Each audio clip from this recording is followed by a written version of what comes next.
자, 요거 아까 얘기한 대로 요 봉지가 있는 거를 이렇게 있던 것을 반 잘라서 이렇게 나눠준 거예요. 특히나 이 스티로포통은 뚜껑이 약하니까 요 가운데가 뚜껑에 보강테라고 해서 밑에 살이 붙었어요. 살이 붙었으니까 뚜껑을 덮으면은 화분을 그냥 큰 거를 하나 놓으면 여기가 눌려서 뚜껑이 가뜩이나 잘 안 덮여. 아까도 가보셨지만 뚜껑이 열려서 어쩐 얘기 밤새 떨고 벌들이 쳤는데 한 통에 보니까. 그러니까 이게 이렇게 벌려서 주면 그 살이 눌리지도 않고 좋고, 저도 이거 처음에 개발할 때, 이거를 여기를 가운데 여기 살 있는 데를 어떻게 해요? 막대기 놓고 누르고 발로 밟고 막 날이 추면 또 화분이 딱딱합니다. 예? 날이 따뜻할 때는 그냥 눌러지는데, 그렇지 않으면 이제 아스팔트에다가 이놈을 갖다 쭉 차례대로 놓고 자동차로 다 지나가는 거예요. 왔다 갔다 몇 번. 그러면서 이걸 납작하게 뚜껑이 덮일 만큼 만드는 거죠. 그 일스럽잖아요. 얘라 몰러 갔다 이게 칼로 한번 잘라서 보자. 몇 년 전에 이렇게 처음 한번 시도를 한 거예요. 처음에. 그러고서 이게 잘 크나 안 크나 몇 년을 한 3년 해보니까 잘 크는 거예요. 그래서 지금쯤은 내 양봉인들한테 공개하고 가르쳐줘도 되겠다 해서 지난번에 양봉협회지에다가 써서 원고는 보냈는데 이번 달에 내줄라나 안 내줄라나 모르겠는데 다른 거를 봄벌 관리하는 뒤에 그런 기사를 내가 써줘서 나오긴 나왔습니다. 자세하게는 안 나왔지만 이렇게 이제 해주시고 여기다 비닐을 이렇게 덮어주는 겁니다. 비닐을. 어떤 사람은 이쪽에 벌이 없는 공수비 쪽에 여기 일부를 열어주는 사람도 있고 어떤 사람은 요만큼만 덮는 사람이 있고 우리 벌 사온 거는 어떻게 해요? 요 화분을 쌓아줬던 비닐을 갖고 덮다 보니까 요만큼까지 덮였습니다. 요 가시 조금씩 덜 덮이고 이렇게 하면은 보호는 적게 되고 습기는 조금 잘 날아가는 이런 역할을 해요. 근데 보면은 비닐을 다 덮을수록 보호는 더 잘 돼요. 대신에 어떤 단점이 있느냐? 저녁이 날씨가 어제 저녁처럼 추우면 이 안에 결로 현상의 비닐 위에 장뜩 맺히고 바닥에 맺혀서 그 수분이 날아가지 묻으니까 이 안에 물이 줄줄줄줄 흐릅니다. 흐르면 어떻게 돼요? 벌들이 깨끗한 물이니까 빨아다가 육아하는데 사용을 해요. 그러니까 오히려 좋은 점도 있어요. 대신에 너무 습기가 많아서 온도가 올라가면 여기 소비가 곰팡 나서 썩어버리는 이런 또 단점도 있습니다. 자, 이것도 이제 화분떡을 다 주고 나면은 이렇게 파가서 얼마 넘지 않았으면 요렇게 또 잘라내고서 남은 거 여기다 갖다 주고 또 여기다 이제 올려줘도 되죠. 예? 다시 올려주고. 요거는 밖에다 화분떡을 까서 밖에다 놔줬더니 어제나 그제처럼 따뜻한 날을 이렇게 와서 막 물어갑니다. 밖에다 가루를 빠다가도 널어줘요. 왜? 꽃에 가지 말고 추운데 그놈을 물어다 저장하라 해서. 아니면은 순수한 화분을 갖다 방앗간에서 빠지 않더라도 그놈을 저녁에 분무기로다가 물을 깨끗한 생수를 분무기로 슬쩍 뿌려놔요. 그럼 건조된 화분은 자기들이 생 화분 받아온 정도까지 습도를 많게 해놔가지고 이놈을 갖다가 빈 소비 있죠. 빈 소비 빈 방에다가 막 이렇게 뿌려 넣어요. 뿌려 놓고서 이렇게 넣으면 밖으로 쏟아 나와요. 일부가. 그러니까 쏟아 나오는 것을 방지하기 위해서 설탕물을 위에다 또 슬쩍 뿌려줘. 분무기로.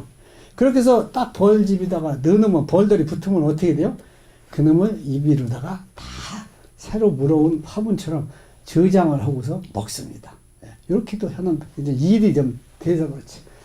그렇게 해줘도 되고 널어줘도 되고 널어줄 때는 가루를 널어줄 때는 벌통 안에다가 이 자꾸 날아가는 걸 없애기 위해서 안에다 넣어주고 이렇게 거기다가 화분이 이렇게 자꾸 묻기 때문에 거기다 집이나 나뭇가지나 이런 걸 잘라서 그 밟고서 개대로 이렇게 해주는 게 좋아요. 아까 옥상에 가보면은 물이 다 떨어진 것도 있고 남은 것도 있고 그렇잖아요. 근데 물을 하루에 저분이 한 2번 먹는다고 마치셨죠. 에? 근데 물 많이 먹어요. 에? 하루에 2업 이상 먹습니다. 에? 벌이 좋으면. 벌이 약하고 날이 추우면 적게 먹고 사람도 그렇잖아요. 날이 더웠고 일 많이 하면 물 많이 먹히고 날이 추우면 적게 먹혀요. 왜? 수분 증발이 덜 되기 때문에. 벌도 육아를 하기 위해서 3분의 2가 물이에요. 유충의 젖 속에. 3분의 2가 물을 계속 공급을 해줘요. 근데 날씨가 차다. 그럼 밖으로 영상 10도 미만에서 나가서 물을 물러가서 죽는다든지 해가면 무릅쓰고도 자꾸 죽는 거예요. 아까 벌통 뒤쪽에 죽은 벌이 많은 거는 바람이 불어서 뒤로 간 것도 있지만은 거기에 물이 고인 자리가 있다면은 거기 가서 물 빨려갔다가 몸이 굳어서 죽는 것이 많습니다. 그래서 저 급수기를 개발을 제가 그래서 한 겁니다. 80 몇 년도에. 자, 그래서 급수기가 계속 제가 보면은 4월 초 이때까지는 주는 것이 좋아요.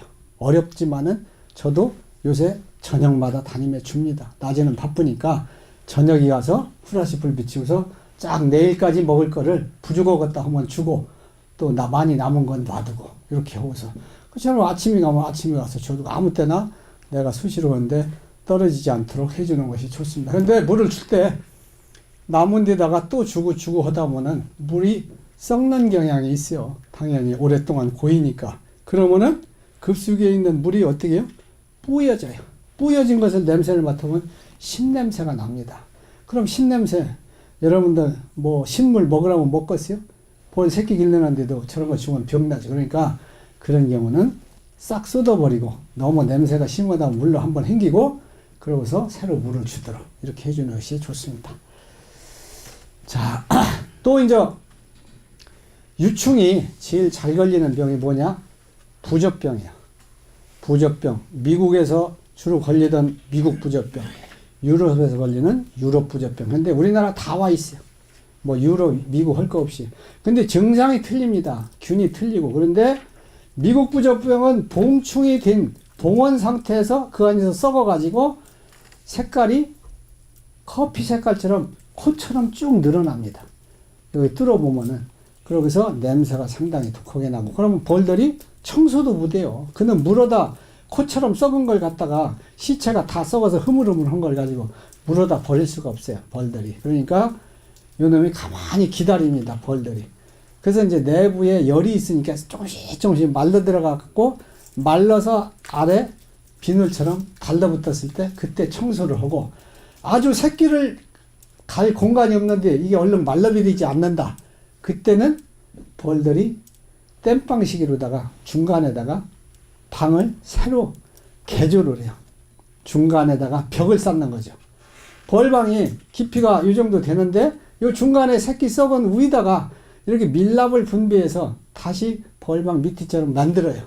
그럼 요게 이제 수퍼처럼 나중에 봉에도 튀어나와서 그거는 이제 소비를 못 쓰게 되죠. 그래서 요게 이제 미국 부적병이고 유럽 부적병은 유충이 이렇게 3, 4일처럼 자란 유충이 썩어버려. 서서히 머리부터 약간 누르스름해져가며 병이 난 거는 압니다. 그러면 어떻게 해요? 일벌들이 젖을 안 줘요.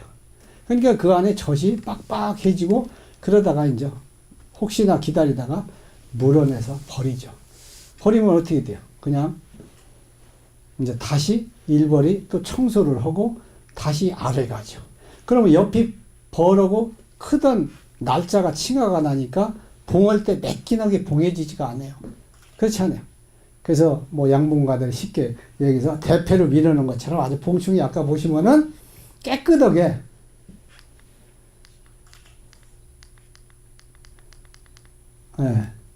이렇게 깨끗하게 봉충이 이렇게 아주 밀어놓아야 이게 병이 없는 거. 이렇게 하면 무조건 부적병이 없는 겁니다.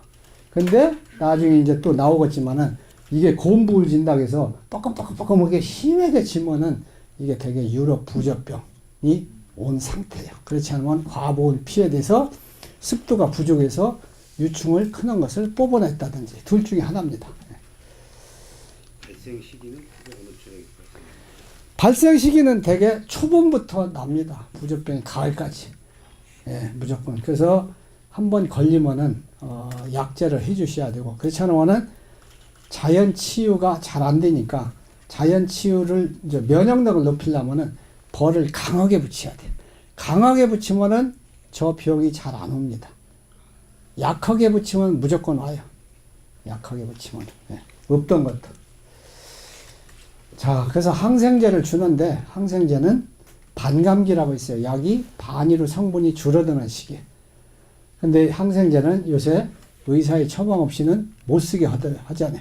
이제 동물도 마찬가지입니다. 꿀벌도 여러분들이 병 나면은 수의사가 그 꿀벌이 이런 병이 있으니까 처방을 해야 항생제를 살 수가 있어요.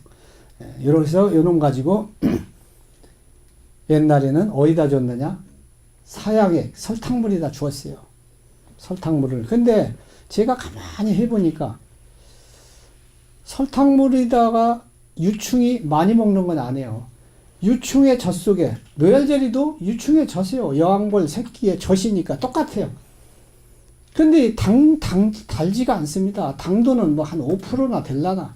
요 정도밖에 안 되는데 설탕물에다 주는 거는 바람직한 게 아닙니다. 그럼 제일 많이 묻는 게 뭐예요? 물에다 타서 주면 좋겠다 해서 물에다 이제 타서 주어봤죠. 그랬더니 효과가 아주 좋은 거예요. 그래서 이제 양봉업계 최초로 내가 급수기도 개발했지만은 물에다 타서 주라 이렇게 이제 자꾸 해서 요새는 주는 게 봐. 어차피 물 주는 데다 약 갖다가 물 한 마리다가 한 10g 정도 이렇게 타서 흔들어 갖고 주면은 그냥 편리합니다. 예방도 되고 치료도 되고. 그렇다고 안 걸린 벌을 계속 약을 줄 필요는 없어요. 약에 대한 내성만 생기기 때문에. 이렇게 해서 항생제를 쓰시고, 항생제는 남으면은 어떻게 돼야 돼요? 봉지를 빼고서 거기다가 박스 테이프로다가 이렇게 싹 붙여서 새 것처럼 공기가 안 통하게 산소가 통하지 않게 하고서 냉장고에다가 보관을 했다가 사용하시는 것이 좋습니다. 무슨 얘기인지 아시죠? 여기 보시면은 반감기라고 해서 이 4도시에서 보관하면 한 13주 동안에 약이 별로 반감 효과가 안 오는데, 반밖에 안 오는데, 이렇게 더운 데다 놓으면 일주일 만에 쉽게 해서 13배나 더 13분의 1로 줄어든다. 이렇게 알으시면 되겠습니다. 이거 전문가들이 다 이게 해놓은 거예요. 햇볕이나 물 속에서는 또 하루만 반감기가 와요. 그럼 약을 물에다 타서 준다면은 며칠씩 먹게씩 줘야 되겠어요? 하루 먹을 수만 줘야 돼요. 그래서 소나 돼지나 수의사들이 처방하는 하루 먹을 약, 그거 물에다 타서 주라고 합니다. 개도 마찬가지고, 돼지도 마찬가지고, 벌도 마찬가지고. 근데 주다 보면 귀찮거든요. 그러니까 이틀만 줘라. 내가 그러죠. 먹고 남아서. 다 먹었으면 상관없지만, 남아있을 때 그럼 이틀에 한 번씩만 줘도 내가 해보니까 예방과 치료가 잘 되더라. 이렇게. 여기 보시면 이것도 이 사람이 제 급수기 갖고 이렇게 딱 물 주는 봄의 모습이에요. 예. 다 요새 거의 많이들 줍니다.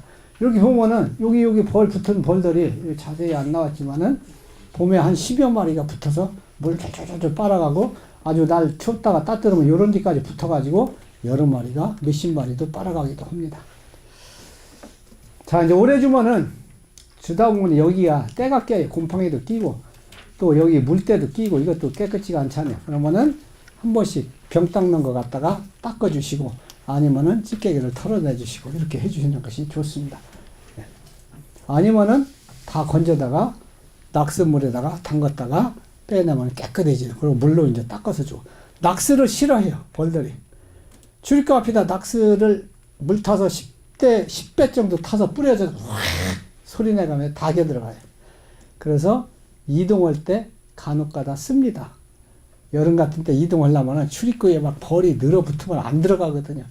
예? 그 연기해도 뭐 놔주거라가 안 들어가. 그러니까 막 그때 낙선물을 살짝 분무해서 살짝 하는데 아마 벌이 싫어서 가기 때문에 그 몸뚱이에 묻은 거는 수명이 단축된다든지 좋지는 않을 수가 있습니다. 자, 증소. 이제 여기 옥상에 있는 벌도 이미 증소가 들어가서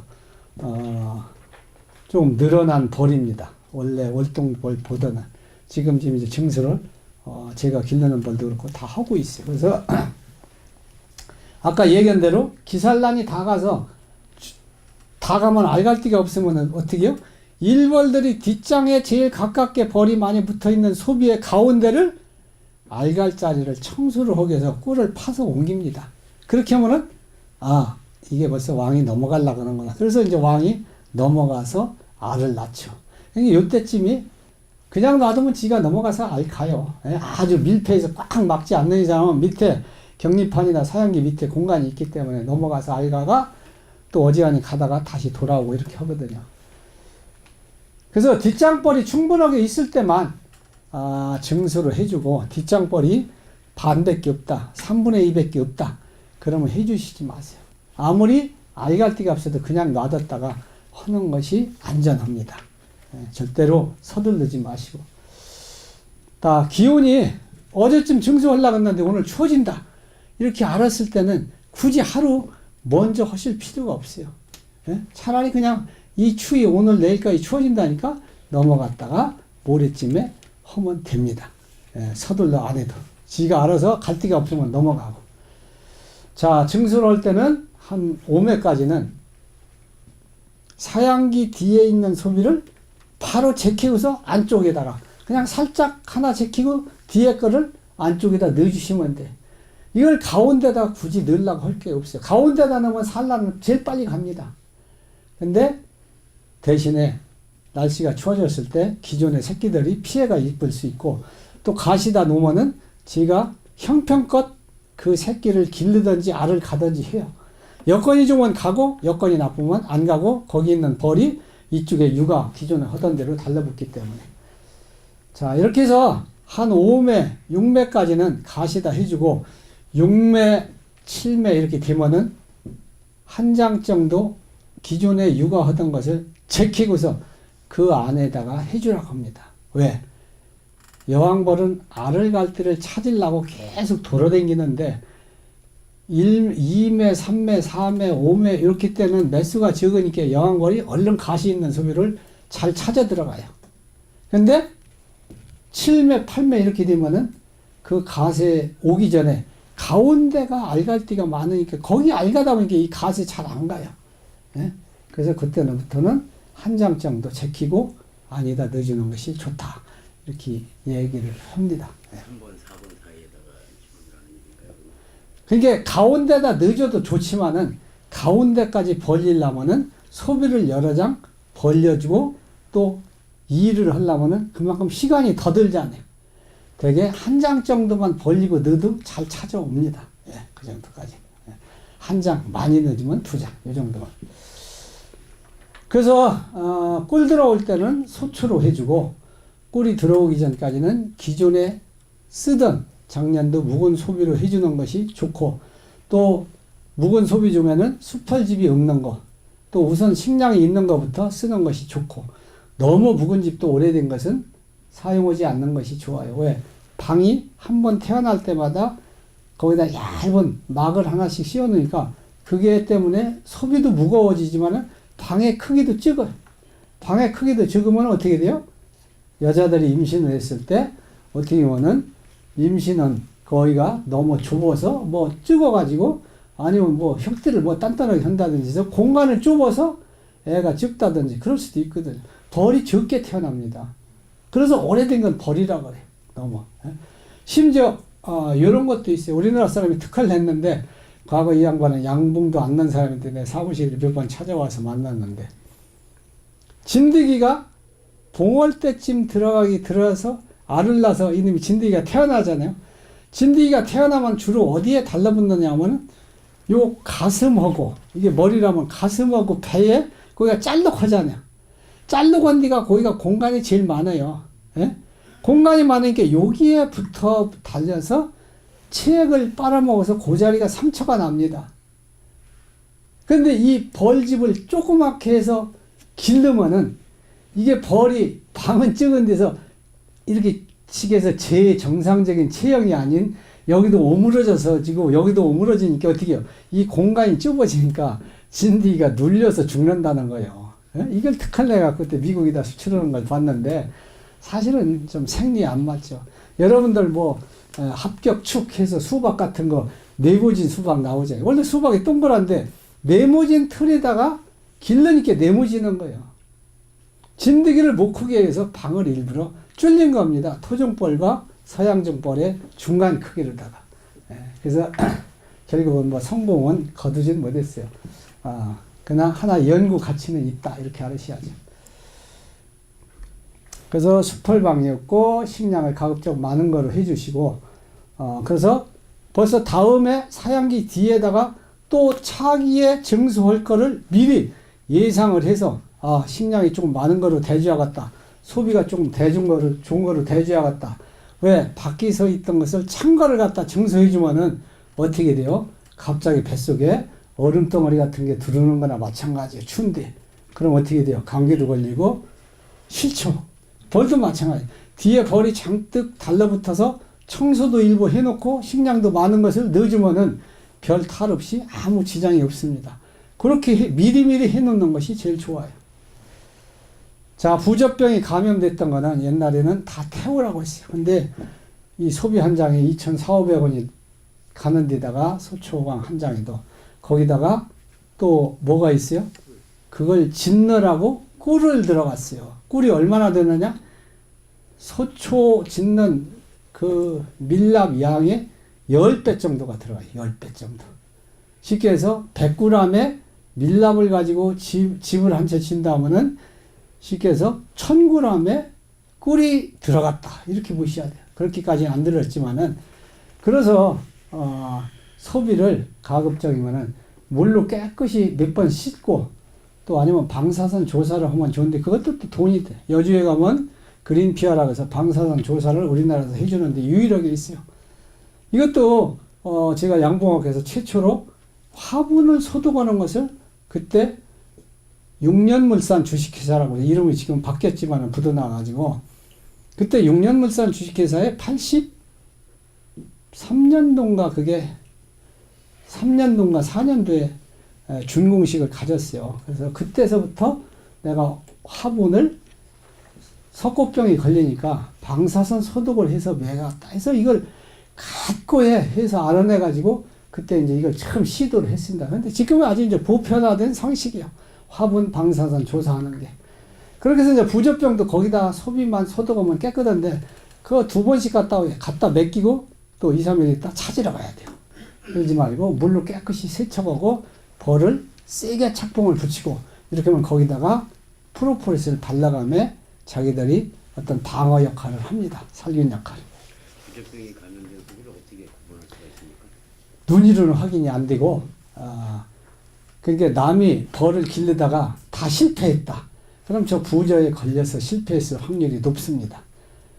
옛날 같으면은 포르마린 소독이라고 해서 포르마린 훈중 소독을 하면 됐는데, 요새는 포르마린을 하면은 암이 발생하는 물질이다 해서 제가 또 그런 걸 권장도 안 하고, 대신에 그런 경우에 물로 여러 번 씻어서 준다든지 할 수는 있습니다. 그러나 물로 깨끗이 씻고 이렇게 워낙 심했던 거는 태우는 게 좋습니다. 묻어버리는 거죠. 자, 증수할 때 아까 얘기한 대로 이렇게 2장, 3장이 붙였다가 여기서 요게 지금 여기가 이제 격리판이 들어있거든요. 여기에 또 꿀소비가 하나 들어있어요. 지금 요거를 쌓아서 그렇지. 여기 들어있는 벌이 많이 붙어있는 것을 요쪽에다 넣어주고 또 요쪽에다 넣어주고 이렇게 하는 겁니다. 여기가 이제 잘 보이네. 요게 이제 격리판이 여기 들어있잖아요. 여기 이제 사양기 들어있는 사람이 있고 격리판 들어있고 여기까지 산란이 기산란이 다 갔다 하면은 여기가 벌이 한 장이 다 넘친다. 그러면 요 놈을 갖다가 요거 옆에다 갖다 붙이는 거 요 놈을 요로 빼고서 그리고 요 놈을 다시 또 요 자리에다 넣어주고 요 보온판도 또 요쪽으로 벌리고 계속 차례대로 하는데 요 뒤에다 붙일 것이 식량이 없다 하면은 다음에 안 좋으니까 또 요중에서 뒤에 또 다른 데에서 찾아다가 식량 있는 거를 최대한으로 쓰는 데까지 쓰는 게 좋고 없을 때는 쓰고서 밥을 주셔야죠. 밥이 적으면 이런 식으로다가 5매, 6매까지 이게 이제 스티로폼이라 아직 숫자가 좀 적게 들어가는 건데 나무통 같으면은 계속 한 5매, 6매까지 이렇게 하시면 되겠어요. 그리고 한 장 제키고 넣으라는 것은 뭐냐? 요 격리판이나 사양기 다음에 요 한 장을 벌리고서 이 뒤에 있는 소비를 여기다 껴주라 그 얘기입니다. 이해가 되시죠? 예. 나중에 가서 6매, 7매 이렇게 6매라도 약하면은 가시다 붙이는 것이 좋아요. 예. 약한 것을 벌이 착봉을 약한 것을 내가 여러 날 출타 중이라서 앞으로 증수할 시기를 놓칠 것 같다. 미리 해줘야겠다. 그러면 필히 그때는 가시다 해주고 가야 돼요. 그럼 형편껏 가고 안 되면은 안 가고 이렇게 합니다.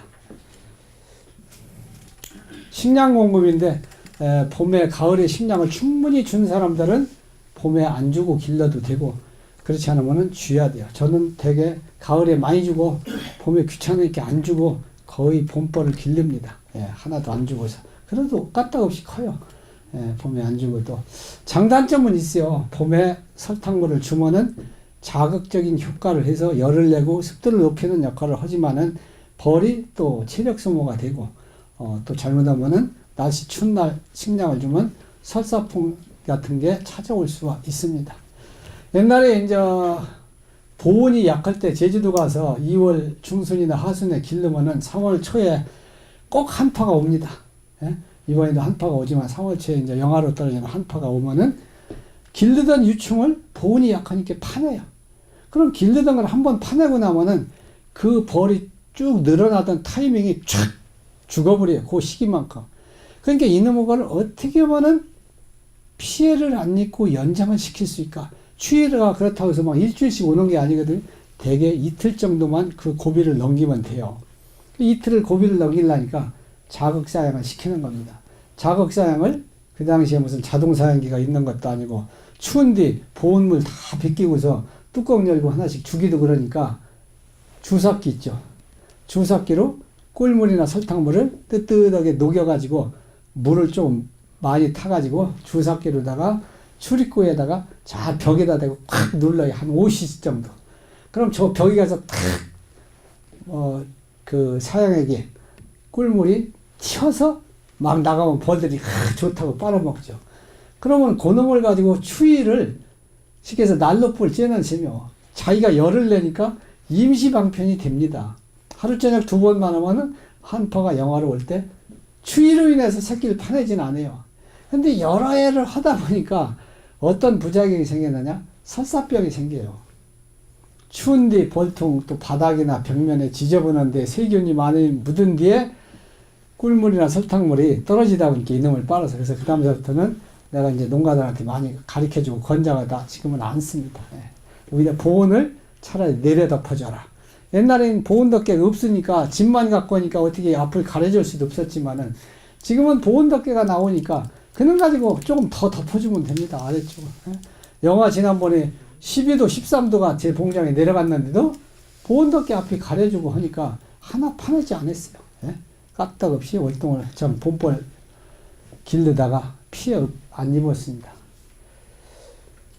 자, 설탕물은 보통 월동 식량을 줄 때는 설탕 15kg 한 포에 한 6대 1.5대 1 정도, 설탕 무게가 1.5, 물이 1 정도 하는 것을 1.5대 1, 2대 1 하는 것은 설탕이 둘이다 하면은 물을 하나 이렇게 하는 거예요. 근데 대개는 월동 식량도 2대 1 하는 것보다는 그냥 한 1.5대 1 정도 이렇게 타서 주는 게 좋은 것 같습니다.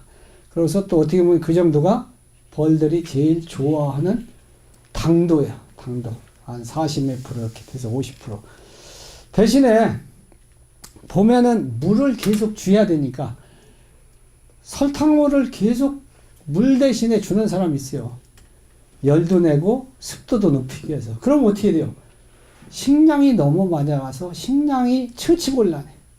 그러니까 식량은 늘어나지 않고 자극적인 사양을 줘서 내부의 습도나 온도를 높이기 위해서는 어떻게 해요? 그냥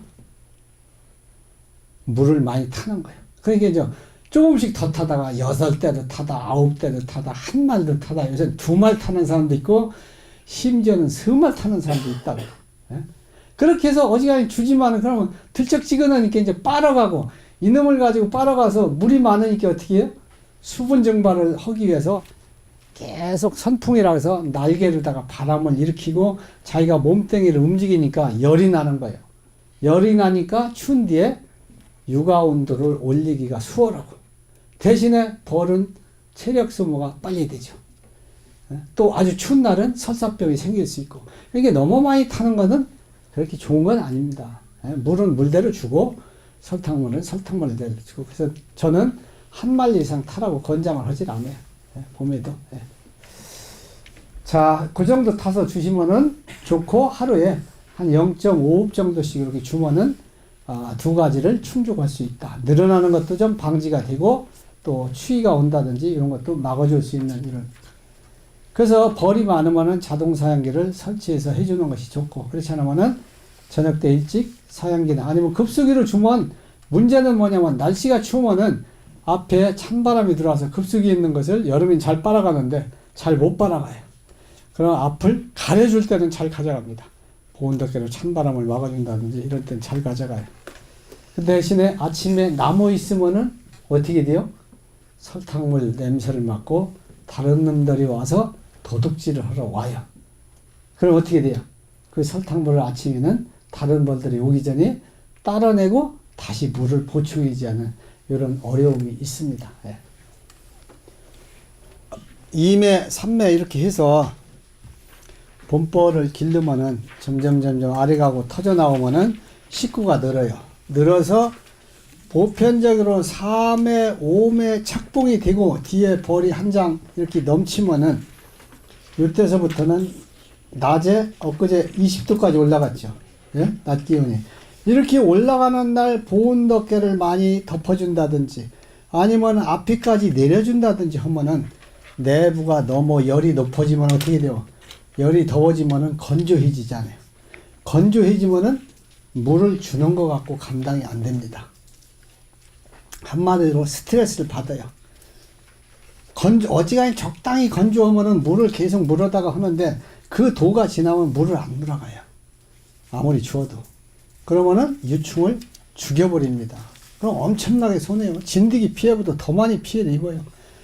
예? 전기가온에다 실패하는 사람들이 대부분 이것 때문에 실패하는 거예요. 과보온으로 인해서 내부 습도가 부족돼서. 그래서 왜 그러냐면은 처음에 착봉을 붙였을 때 2매나 3매일 때는 영하로 2도, 3도가 내려놔도 까딱 없었다.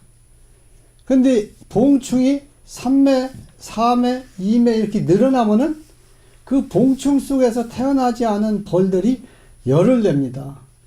열을 내니까 한마디로 난로가 커진 거예요. 열나는 물질이 커진 거죠. 넓이가. 그러니까 똑같은 영하 외부 기온은 2도, 3도라고 하더라도 처음에 착봉했을 때보다 봉충이 많아지고 벌이 태어나는 벌이 많아지면은 이 내부가 건조해진다.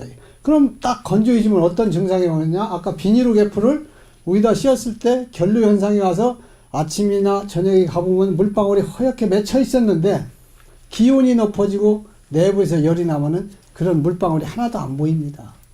예? 딱 보면은. 그렇게 해서 보온 과다로 인해서 내부 유충이 젖을 잘 안 주고 심지어는 메말라서 파내는 이런 결과를 오는데 많이 파내면은 절반 이상도 파냅니다. 키우던 새끼를 다 키워놔서 절반씩 죽여버리는 거예요. 심지어 절반 이상도 더 파내는 경우가 있습니다. 그럼 엄청난 피해죠. 그래서 절대로 과보온 피해를 입지 않도록 해줘야 돼요. 대개 3회 이상 이렇게 될 때부터고 나무통보다는 스치루프통이 과보온 피해를 빨리 입습니다.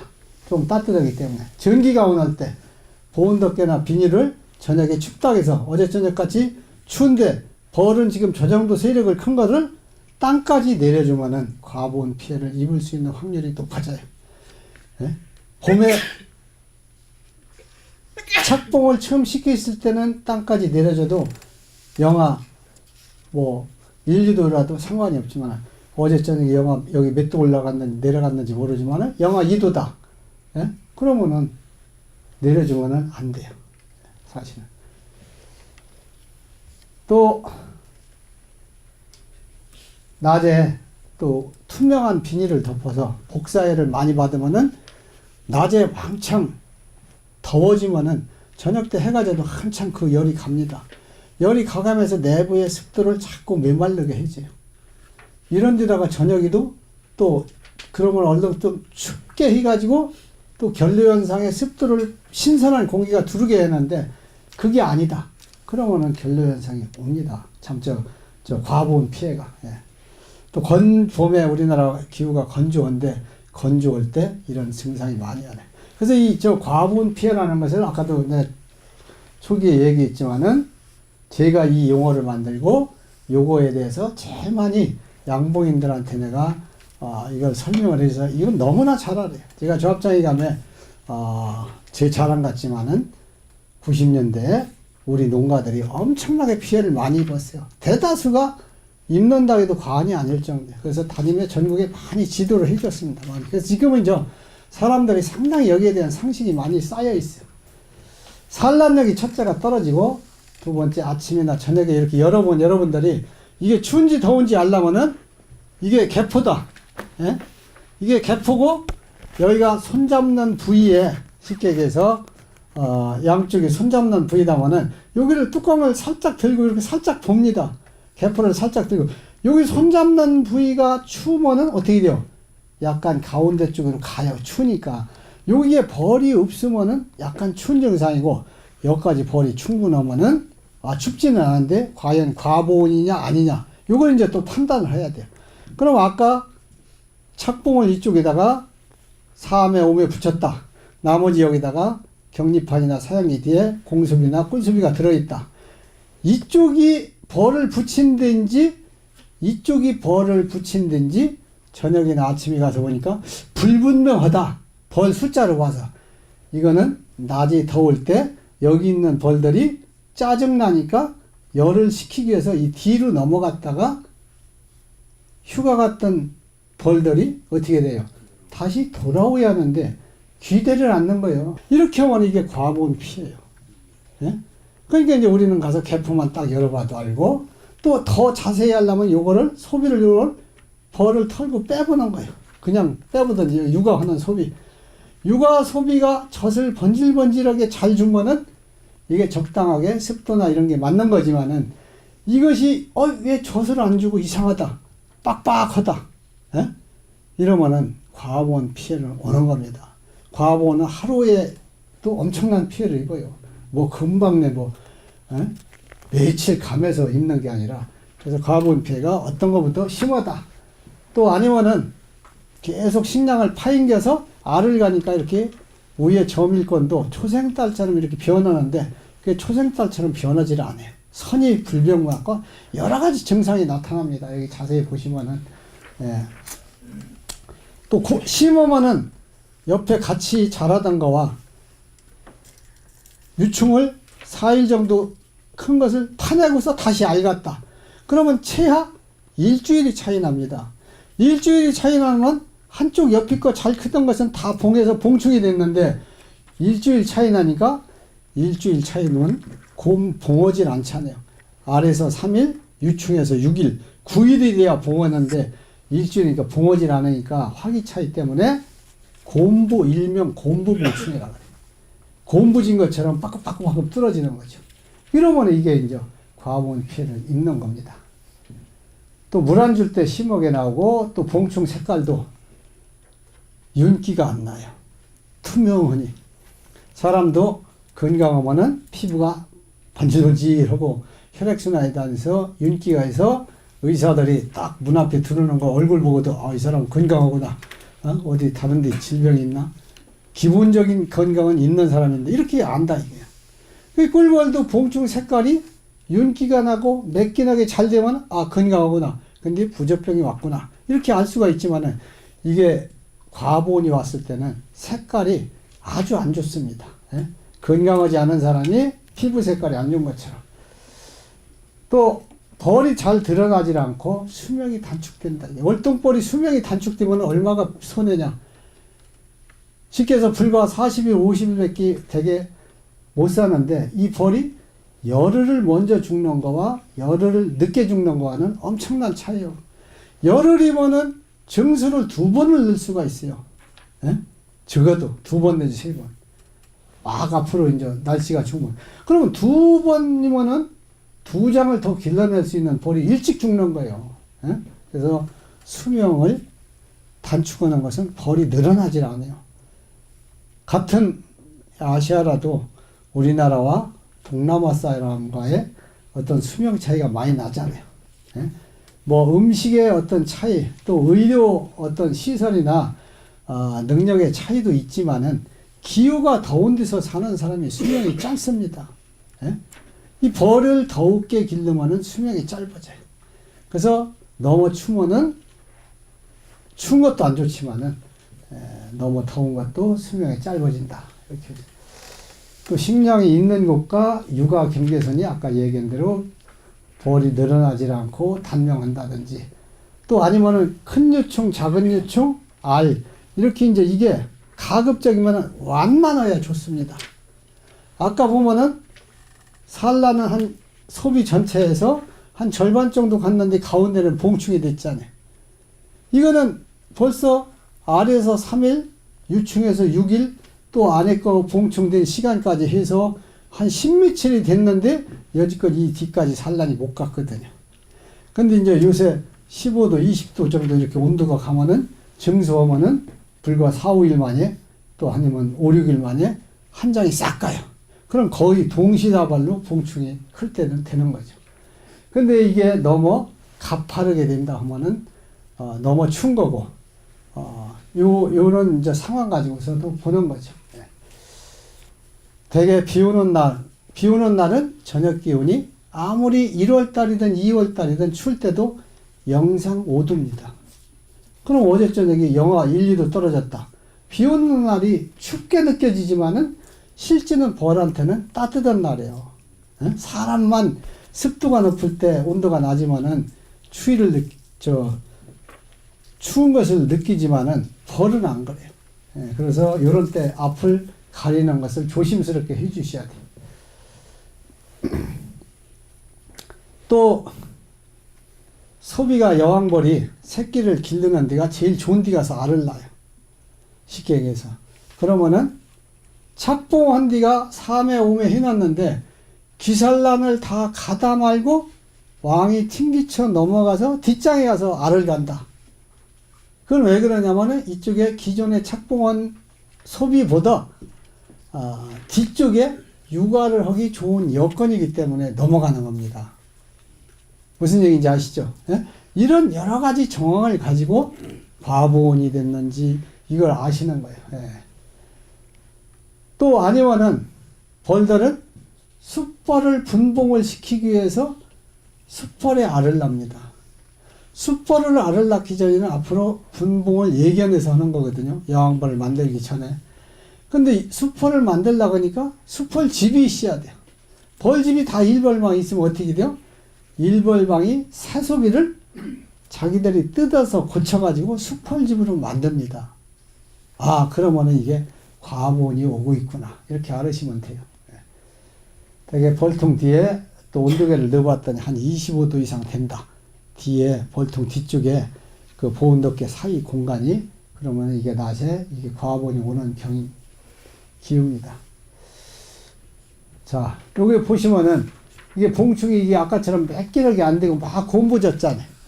이런 거 보고 일명 곰보봉충이라 그래요. 이런 거는 과보온이 와서 요런 데가 봉옥에 같이 컷이하는데 요때 습도가 부족해서 유충이 메말라서 뽑아내고서 지금 다시 알 같던지 이석이 유충이 들어있는 거예요. 그러면은 다른 진드기보다 엄청나게 피해갑니다. 이건 그래도 좀 양호한 편이에요. 아주 심한 거는 이런 식까지도 됩니다. 예? 아주 심한 거는. 그러면 이 전체 이렇게 매끼너게 봉해지하돼서 태어날 벌이 이렇게 된다면 이건 벌 아주 실패하는 거예요. 안 되는 거예요. 그리고 이제 수퍼를 대개 이 소비 하단에다가 이렇게 아래쪽에다가 이 벌집에 수펄집이 없으니까 여기다가 이렇게 4월달 되면 많이 벌이 좋아지면 답니다. 자기들이 새로운 집을 짓고 수퍼를 만드는 거죠. 거기다가. 그래서 요 놈을 그냥 놔두면 또 진드기가 수펄을 좋아해요. 왜 수펄을 좋아하느냐? 수펄이 오래 있다가 태어납니다. 예? 24일 만에 태어나니까. 그러니까 내가 알 낳고 진드기가 들어가서 새끼를 길러도 일벌보다는 늦게까지 태어나니까 자기가 길른 새끼가 아무 탈 없이 성충이 돼서 태어날 수 있다는 것을 본능적으로 아는 거예요, 진드기들. 그래서 수펄에 진드기가 제일 많이 들어가서 알을 낳는다. 그럼 어떻게 돼요? 이렇게 봉에 있을 때 이놈을 떼다가 버리면은 진드기를 다만 몇 마리라도 있다면은 죽이는 역할을 하는 거고, 좀 더 식욕이 왕성한 분들은 이놈을 떼다가 씹어서 잡수셔도 건강상 상당히 좋습니다. 네. 먹어도 됩니다. 예. 그거 뭐 가리지 말고 아주 이거 먹어보서 자기가 이렇게 그 건강에 느낀 사람들은요 안 남겨요. 예? 저거 막 나도 볼 볼 때 떼내버리면은 와서 막 집어가는 사람 있고 어떤 사람은 이는 갖다가 이제 집에서 저 녹즙기 같은 거다 짜서 이렇게 해서 냉동실에다 넣어놨다 먹는 사람도 있고 조금 더 모으면 요놈을 갖다가 이렇게 익혀가지고 이렇게 먹을 수도 있고 그럽니다. 근데 요게 일벌보다는 요게 조금 더 높으니까 튀어나오잖아요. 요 정도 여물었을 때 이렇게 칼로다가 위 뚜껑만 살짝 칼을 밀도를 자르는 거예요.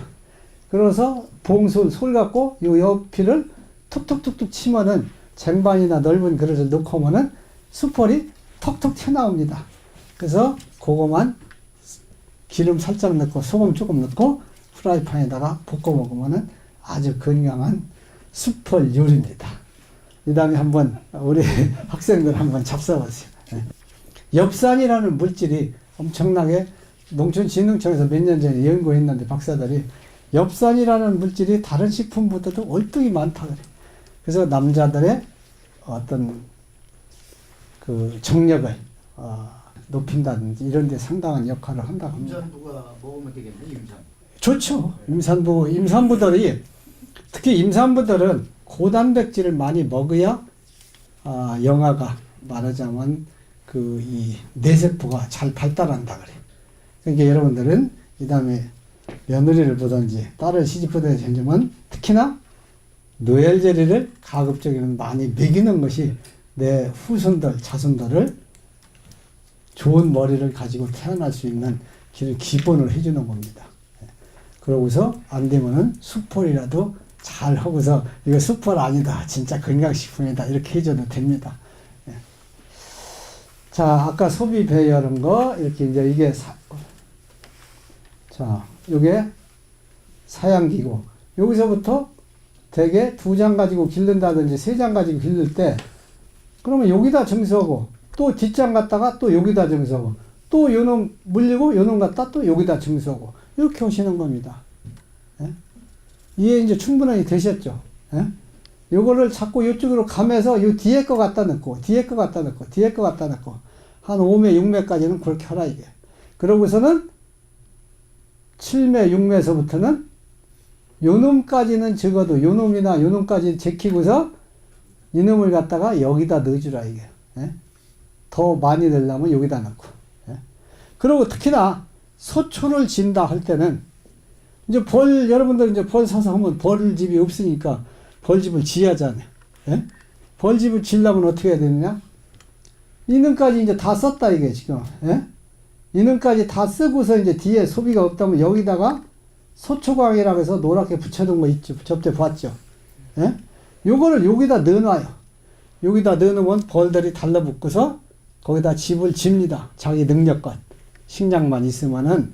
그래서 요거를 지어서 어지간히 다 지으면은 요때에 그거는 갖다가 요 가시다 붙여주면 안 돼요. 소초나 신소비는 가시다 넣으면 산란 가는 것을 싫어해요. 쉽게 해서 새집에 들어가서 썰렁하다 이게. 흔집이 오래돼서 찬바람도 막아주고 방이 하나씩 커플을 벗고 나와서 호두 터니까 하는데 싫어해요. 꿀 들어올 때 같으면 괜찮지만 그래서 언제든지 소초를 지어서 또 이제 처음 지었다든지 여름이든 가을이든 봄이든 마찬가지입니다.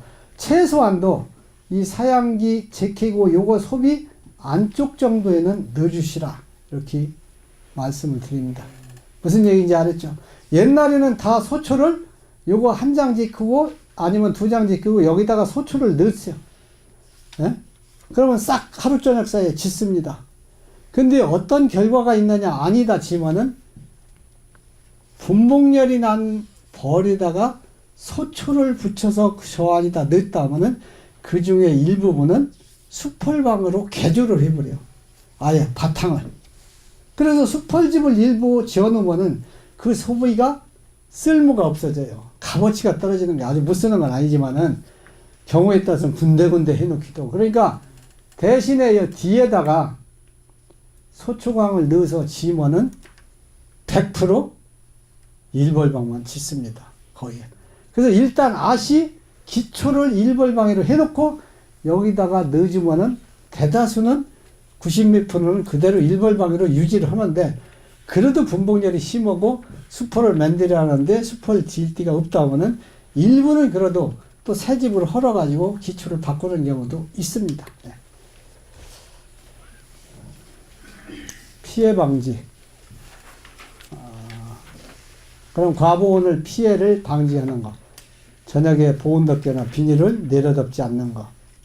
또 아니면은 낮에 특히 어제 20도 이렇게 올라간다. 그제 그러면은 투명한 비닐을 낮에 위에다가 덮어주지 않는 겁니다. 상당히 복사열을 끌어들이기 때문에. 그럼 낮에 열어놓는다든지 비닐로는 초장에는 처음에 착봉을 시켰을 때 덮어놓는 거는 열을 유도해서 끌어들이기 때문에 식에서 복사열을 끌어들이기 때문에 투명 비닐을 덮어주는 게 좋습니다. 그러나 과보온이 올 때쯤 되면은 오히려 보온 덮개를 차라리 비 와도 비 맞히는 게 나아요.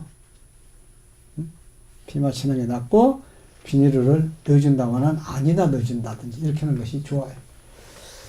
또 언제든지 현장에 가면은 유충이 3일, 4일 정도 자란 유충을 항시 보는 습관을 들이세요.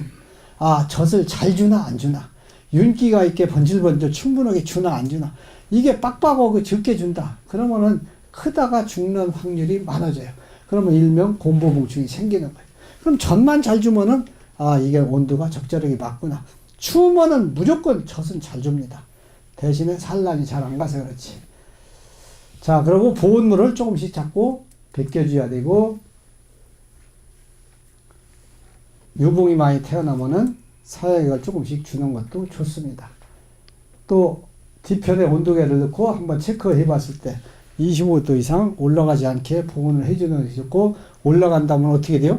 보온 덮개를 홀딱 까 뒤집어서 덮지 않는 게 좋습니다. 기온이 많이 올라오면. 그래서 낮에는 벗겨놨다가 저녁이면 좀 어제처럼 춥다면은 조금 덮어주고, 이렇게 하면은 피해를 안 입을 수 있어요. 스티로폼통은 나무통보다 조금 일찍 보온물을 해체해주고, 처음에 이제 과분이 오면 어떻게 하느냐, 개포 후에 보온 덮개를 이렇게 덮었던 것을 먼저 벗겨줘요. 그놈부터. 예? 또 아니면 겉에 내려주는 것을 하지 말고 보온 덮개도 뭐 3장, 4겹, 5겹, 6겹 덮었다. 이걸 하나씩 벗겨주고, 이걸 동시에 해가야 돼. 예. 그리고 비닐 개포는 좀 오랫동안 놔두고. 자, 스티로폼통은 안에 보온 덮개 개포를 3매 아니면은 한 조면은 3매, 그렇지 않으면 4매 정도 이렇게 될 때 벗겨주는 것이 좋습니다. 나무통은 한 6, 7매 정도까지 이렇게 비닐 개포를 갖고 가는 게 좋아요. 예. 자, 요게 비닐 개포를 사용하면 좋은 점. 요 봉충을 보시면은 요것도 이렇게 색깔로 보면은 요것도 봉충인데 요렇게 해서 요까지 지금 새끼가 들어있어요. 요 안에. 사진에서는 안 나왔지만 한 5, 6줄 정도는 새끼가 없잖아요. 왜 없는지 아세요? 여기는 여기다가 개포 천을 덮은 게 계속 열이 빠져나가는데요. 빠져나가니까 온도가 여기가 33도나 34도나 35도에 육아 온도를 올리기가 어려운 거예요. 자꾸 저 문 앞에 찬바람이 들어있듯이. 그러니까 새끼를 길르기가 나쁘니까 여기까지 안 기르는 겁니다. 여기를 먹이를 놔두고. 근데 비닐을 여기다 딱 덮어놓으면은 이렇게 생겨요. 거의 다. 이것까지. 여기까지. 왜? 비닐루가 온도가 빠져나가는 것을 막아주기 때문에 이만큼을 더 기르는 겁니다. 같은 벌에 비해서. 그럼 어떻게 해야 돼요? 비닐루 개포를 덮는 게 좋죠.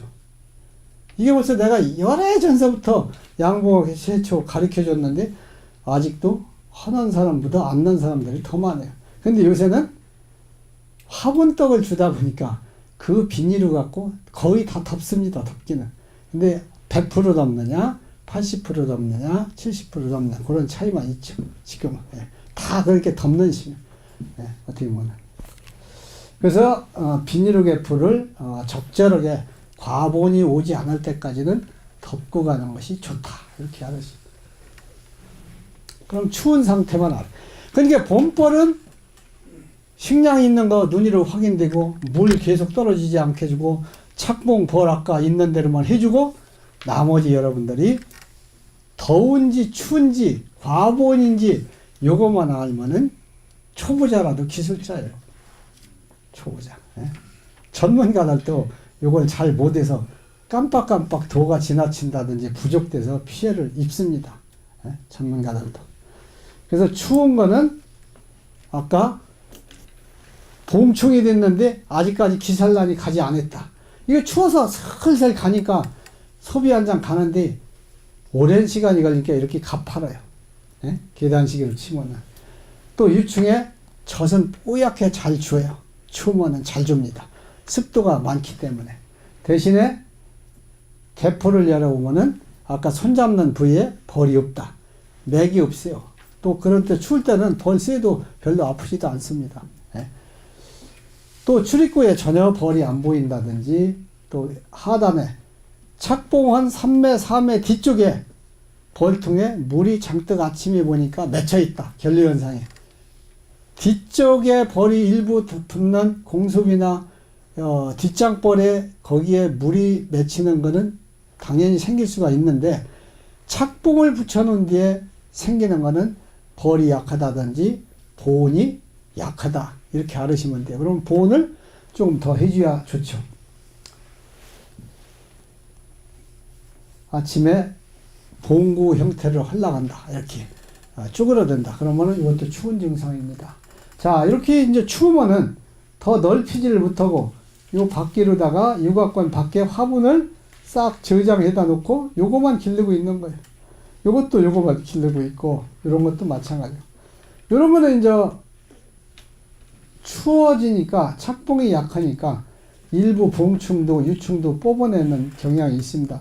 요쪽이가 쉽게 얘기해서 이 소비를 자세히 보면 이제 여러분들은 잘 모르겠지만은 이 벌도 이렇게 중앙에서 요 앞쪽부터 이 식량이 이렇게 저장이 됐다 그러면은 예? 식량 상태로 보면 여기가 뒤쪽입니다. 무조건. 예? 이쪽이가 남쪽이고. 그럼 이 소비가 요 남쪽 여기서부터 알을 점점 해서 이렇게 넓혀가시 하는데 요만큼이 더 나가시 하는데 이쪽이가 없고 이쪽으로 돼 있잖아요. 이런 경우는 D가 보온이 잘 됐을 수도 있지만은 한파가 왔을 때 여기 것을 싹 뽑아낸 거야. 한파가 올 때는 이렇게 뻐끔뻐끔 파내는 것을 잘 모르는 사람들은 어제 한파가 오더니 우리 벌이 중간중간에 그냥 곰부지게 파냈어. 절대로 곰부지게 파내지 않고 한파가 와서 벌이 쪼그러들으면 여기 걸 왕창을 뽑습니다. 다. 예, 왕창 뽑아서 하나도 안 생겨요. 예? 이런 경우에 추위가 와서 오는 거고, 이런 거는 착봉이 안 좋으면은 봉충이 이렇게 티미하게 이렇게 윤기가 나야 하는데 이런 식으로 되고 봉충이 이렇게 되면 이 벌은 다 벌장 다 본버려요. 저런 건 통수만 있는 거지 아무 벌로서 값어치도 없는 겁니다. 예? 이런 거는 착봉이 너무 약해서 그래요. 길르다 죽이고 그러가면 체력 소모만 되고 자기들도 별 볼 일 없죠. 자, 벌 고르기.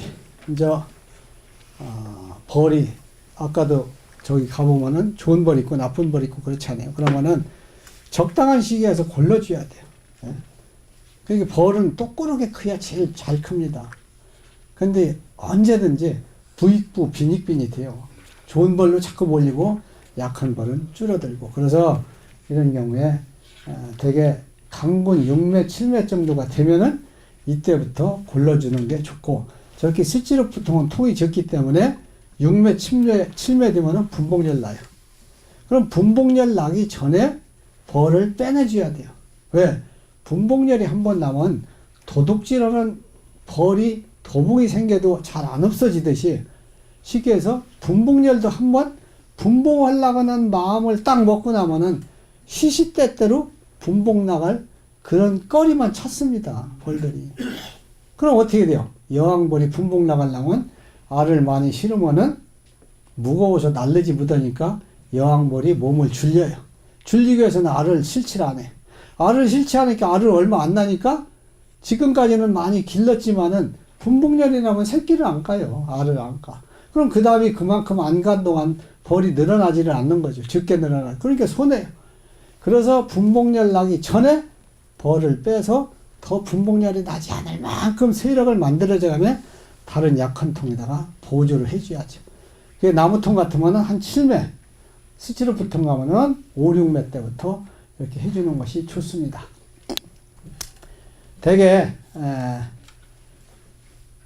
보조를 해줄 때는 벌까지 같이 보조해주면 제일 좋죠. 근데 벌은 갖다 다른 통에다 넣어줘 본들 다시 거기서 나오면은 제 집으로 돌아가요. 대다수가 유봉 빼놓고는.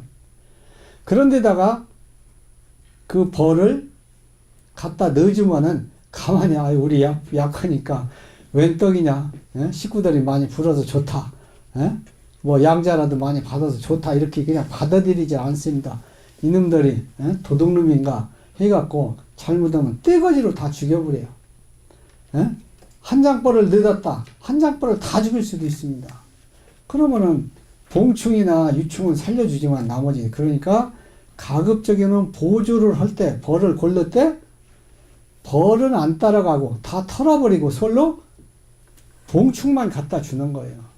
그럼 봉충이 거기서 터져 나오는 족족 그 집 식구가 되는 겁니다. 100%. 대신에 봉충이 오래 있다 터져 나올 걸 넣어주면은 빨리 벌 고르기가 잘 안 되죠. 그럼 어떻게 되요? 금방 내 여물어서 터져 나오는 것을 넣어주는 것이 제일 좋아요. 자, 여기 이런 걸 넣어주면 안 되고, 이거 뭐 늘어나지도 않는 거. 아까 봉충이 좋은 게 이렇게. 자, 요 정도 좋습니다. 요런 거. 요런 것도 좋고, 요런 것도 좋고, 요런 것도 다 좋아요. 요것도 괜찮고. 여기는 벌써 이제 터져 나왔어요, 이미. 요런 소비는 여기에 유봉도 많이 여기 나왔던 것도 있습니다. 그런 경우는 타르륵 털으면은 유봉이 잘 안 털려요. 유봉만 여기가 붙어 있을 수도 있습니다. 이게 솔로 사진 찍느라고 털어서 그렇지. 유봉을 넣어주면 잘 공격을 안 해요. 어린 새끼라는 것을 알기 때문에 다른 벌들이 죽이질 않습니다. 저놈은 우리를 해하러 온 놈이 아니다. 어린 새끼이기 때문에 불쌍히 여겨서 받아줍니다. 그런 경우는 이런 걸 넣어주면은 나머지 게 여기서 순차적으로 매일매일 터져 나오면서 얼른 세력화가 되죠. 저쪽이 약한 것이. 근데 약한 거를 이놈을 넣어주려고 하니까 대개 약군은 어떻게 돼요? 뒷장벌이 별로 없습니다. 자꾸 좋은 데로 빨려가서. 그럼 어떻게 돼요? 이놈을 한 장 넣어주면 나머지 게 썰렁해지니까 안 되니까 그 중에서 어떤 걸 빼내느냐? 이렇게 현찮은 것들, 소비가 현찮은 것들, 이런 소비나 이런 것을 빼서 저렇게 봉충 좋은 데서 뺀 강군에다가 이놈을 갖다 넣어주고, 저 봉충 좋은 놈은 약군에다 넣어주고, 거기서는 자꾸 늘어나고, 이렇게 산란이 현찮은 건 또 강군에다 넣으면 이거 다 꿀 파행기고, 다시 청소해갖고, 알갖고, 이제 다시 정상적인 소비로 만들죠. 이렇게 2번 내지 3번만 해주면은 아무리 약한 벌도 거의 평준화가 됩니다. 고기 평준화 하듯이 평준화가 돼요. 그리고 봉장이 두 가운데다. 그런 경우는 벌 붙은 채로 저 봉충이 벌과 같이 가서 넣어주면 더욱 금상첨화죠. 근데 잘못하면은 다른 데로 가져갔어도 내 저쪽에 약군이라도 그놈들이 공격해서 싸물 수가 있어요. 그래서 거기 가서 넣어줄 때는 무항 상태로 여러 통을 합쳐서 가지고는 가지만 A봉장에서 빼가지고 가령 8장을 만들었다. 8장을 가져가서 막 나눠줄 수도 있지만은 그냥 8장을 여기서 한 장, 여기 8통에서 한 장씩 뽑아서 그냥 갖다 넣어도 공격은 하지 않습니다. 그때는 잡동사니를 막 모아놓으면 가만히 있어요. 누가 세력화가 돼야 세력이 센 데서 죽이는데 다 비슷비슷한데 괜히 내가 나섰다가 괜히 문제가 된다 해서 가만히 있어요. 그래서 이제 동화돼서 한 식구가 돼요. 그러면 이놈을 갖다가 그 자리에다 놓으면 다시 나오면은 제 집으로 다 가니까 안 되잖아요. 이놈을 싣고 비봉장이로 가서 한 2km나 3km, 4km 떨어진 데로 가서 그쪽에다가 일단 어느 한쪽에다가 약군을 많이 있는 그 앞쪽에다 미리 놓으세요. 나중에 터져 나와서 이 통을 없애도 가까운 데 통으로 들어간다. 이게. 거기 있던 벌들이. 그러면서 이제 하루나 이틀, 하루 정도 놔두면은 이놈들이 이제 왕대를 달기 시작해요. 무왕인 것을 알기 때문에, 아, 우리가 왕을 조성해야겠다 해서 왕대를 조성하려고 합니다. 하루 이틀 되면은. 그럼 이제 이때는 이제 자기들 스스로 무왕인 것을 알아요. 금방 빼왔을 때는 모르지만.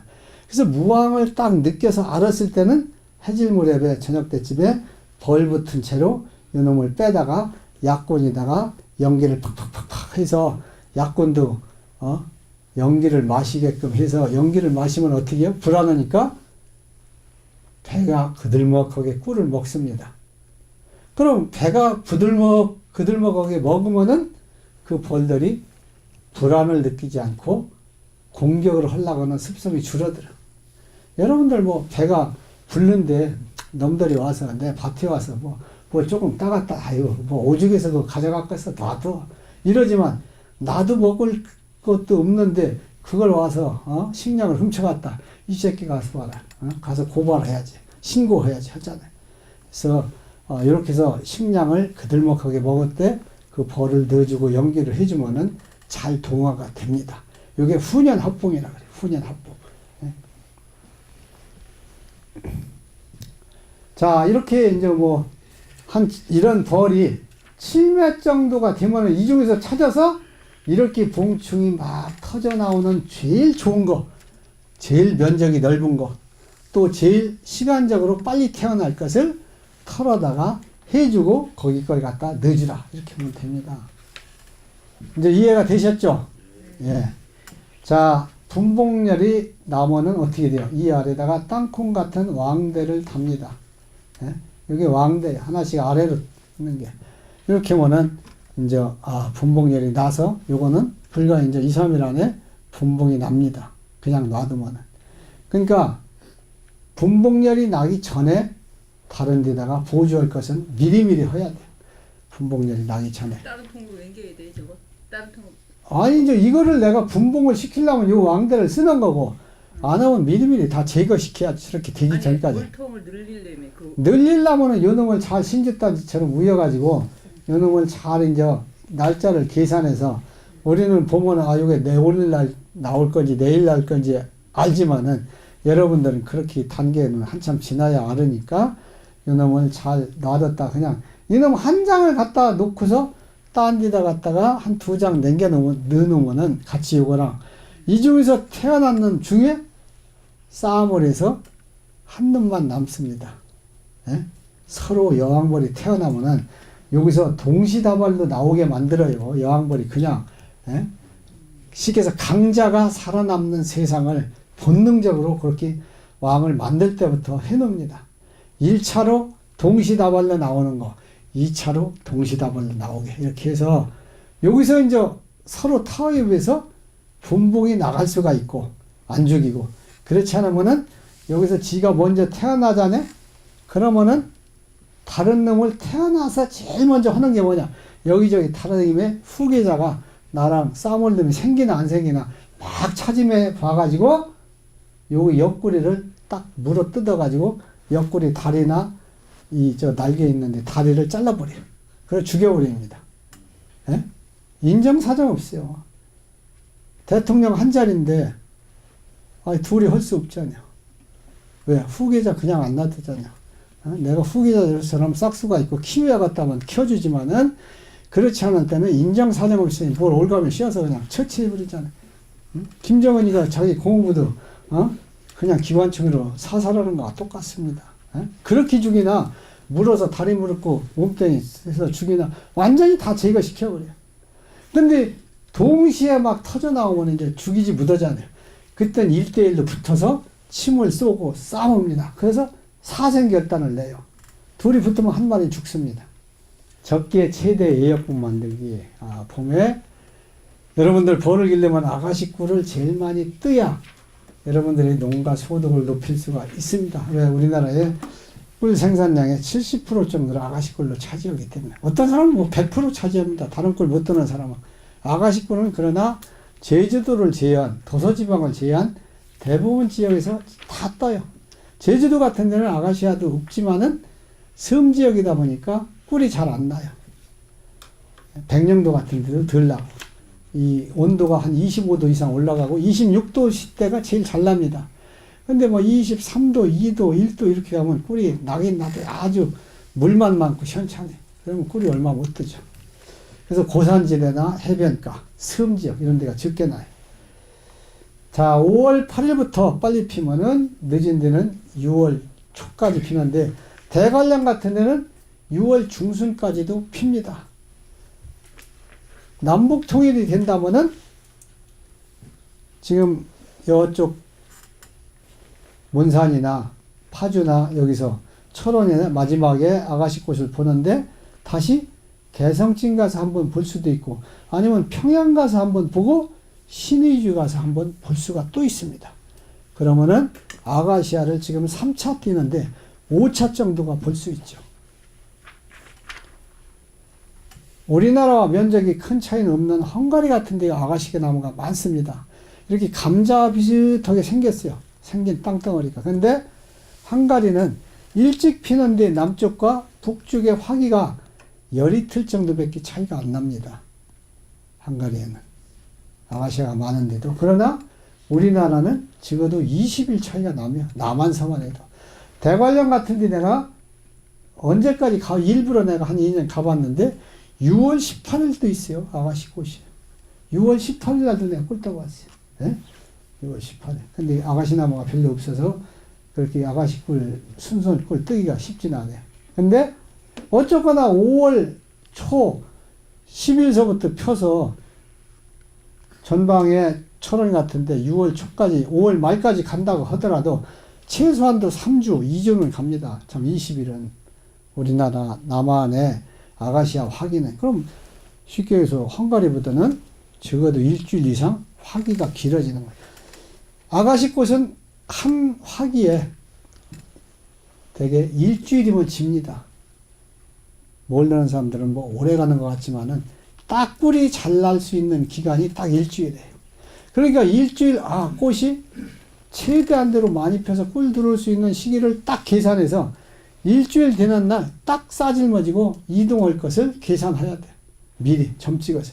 단지 기후가 냉해서 추워서 꽃이 지연됐다면 하루 이틀 갈 수도 있지만 보통의 기후라면은 딱 일주일 더 보고 나서 내가 날짜를 잘못 짜서 하루 공탕 쳤어.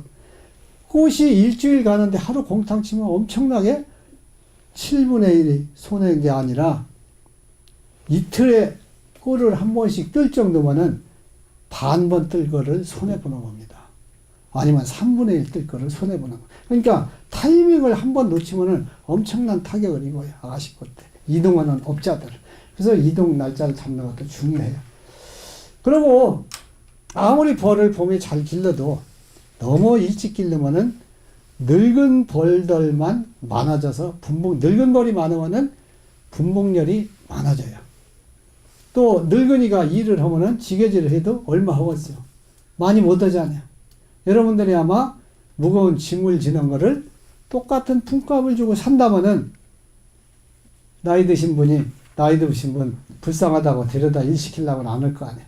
한참 젊은 장정, 짐 많이 날릴 수 있는 사람 해야 능률적이죠.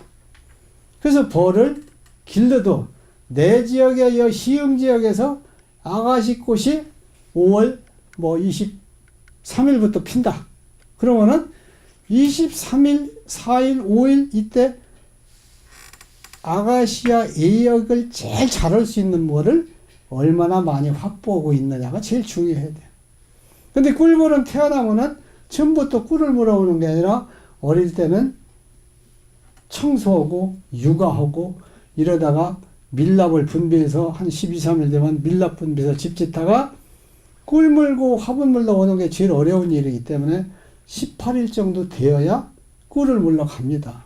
그러니까 내가 화기를 계산해서 역으로 18일은 돼야 태어나서 꿀을 물러 오고 또 역으로 또 쳐서 18일 전에 20일이라는 태어나는 기간이 또 필요하고 또 그날 하루에 알간 거 가지고 꿀을 물어올 수 있는 식구를 한 번에 다 낳는 건 아니니까 그 여기로 한 일주일이나 열흘 정도 계속 한 3-4장 정도 알을 갈 수 있는 시간 요거를 역으로 해서 요때 제일 많이 산란을 받도록 하는 것이 제일 좋은 역봉을 만드는 비결이에요.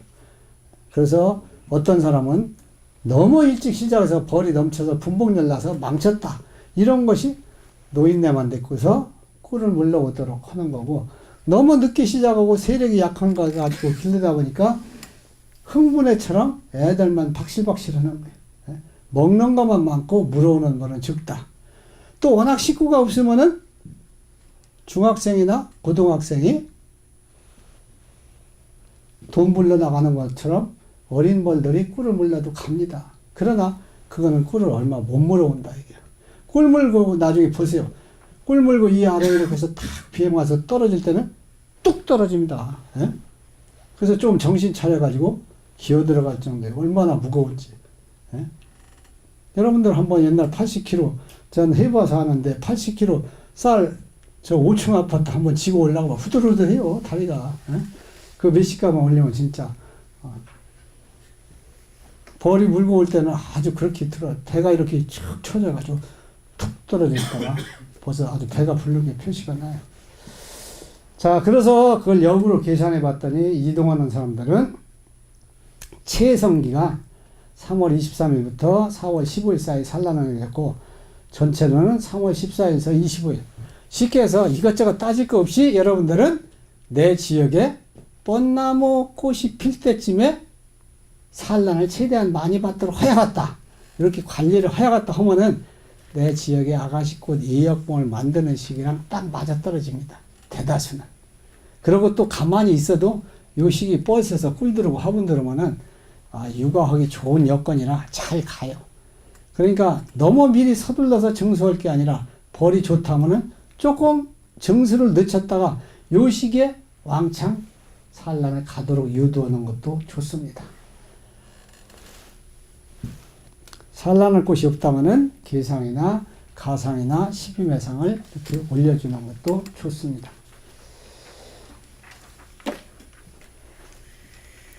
또 벌을 길르다 보면 약구는 뒷장벌이 없어서 정수가 못 들어가고 알은 다 갔는데, 또 강구는 뒷장벌은 많은데 어떻게 돼요? 왕이 그렇다고 해서 한 번에 2장을 넣어준다고 해도 2배로 알가는 건 아닙니다. 똑같이 여왕벌이 알갈 수 있는 능력은 동등한데 조금 여건이 좋으면 조금 더 가는 것 뿐이죠. 그럼 어떻게 돼야 돼요? 아까는 좋은 벌을 약군에다가 봉축으로 넣어줬는데 약군에서 알은 다 갔지만은 더 정수는 안 들어간다면 이제 막 기산란간 알이나 유충이 있는 소비를 벌을 털어서 강군의 벌이 뒷장벌이 한 2장 넘친다면 거기다 갖다가 넣어주고, 그럼 여기서 벌이 많으니까 육아를 잘 하죠. 정상적으로. 그렇지 않아요? 남는 벌이 있으니까. 그러고서 약군에 뺀 그 공간에다가 새로운 빈 소비, 식량 소비를 넣어주면은 알갈 데가 없다 보니까 얼른 청소하고 알을 갑니다. 그러면 그만큼 새끼를 더 같은 시기에 많이 만들 수가 있는 거죠. 무슨 얘기인지 이해가 가죠? 이해가 안 돼요? 이해가 안 가요? 그러니까 같은 시기에 벌이 좋아서 뒷장에 2장씩이 넘친다면 한 번에 2장 정수하지 말고 거기도 1장만 넣어주고, 1장에 남는 여분을 더 기를 수 있는 벌을 약군에서 새끼를 알을 이제 막 다 많이 간 거를 벌을 털고 빼다가 이쪽에다 넣어서 기르게 하고 이쪽에다가 새로운 소비를 넣어서 알가게 만들어주라. 그럼 1장이라도 더 길러내잖아요. 그냥 놔두는 겁니다. 장수 색을 하나 더 넣으라는 그렇죠. 예. 그렇다고 해서 이쪽에 2장을 넣는다고 해서 2장에 이 능력이 여왕벌이 알을 가는 건 아니거든요. 예. 그러니까 그렇게 하지 말라 그런 뜻입니다. 또 예역봉 만들 시기에 분봉열이 나지 않게 하고 과보온 되지 않게 하고, 또 꿀이 이제 벚꽃 펴서 기온이 20도 이상 이렇게 올라가면 꿀이 잘 들어옵니다. 한 20도서부터 꿀이 들어와요. 18도, 20도부터 꿀이 들어오는데 온도가 2도, 3도 올라갈수록 꿀이 잘 들어와요. 예?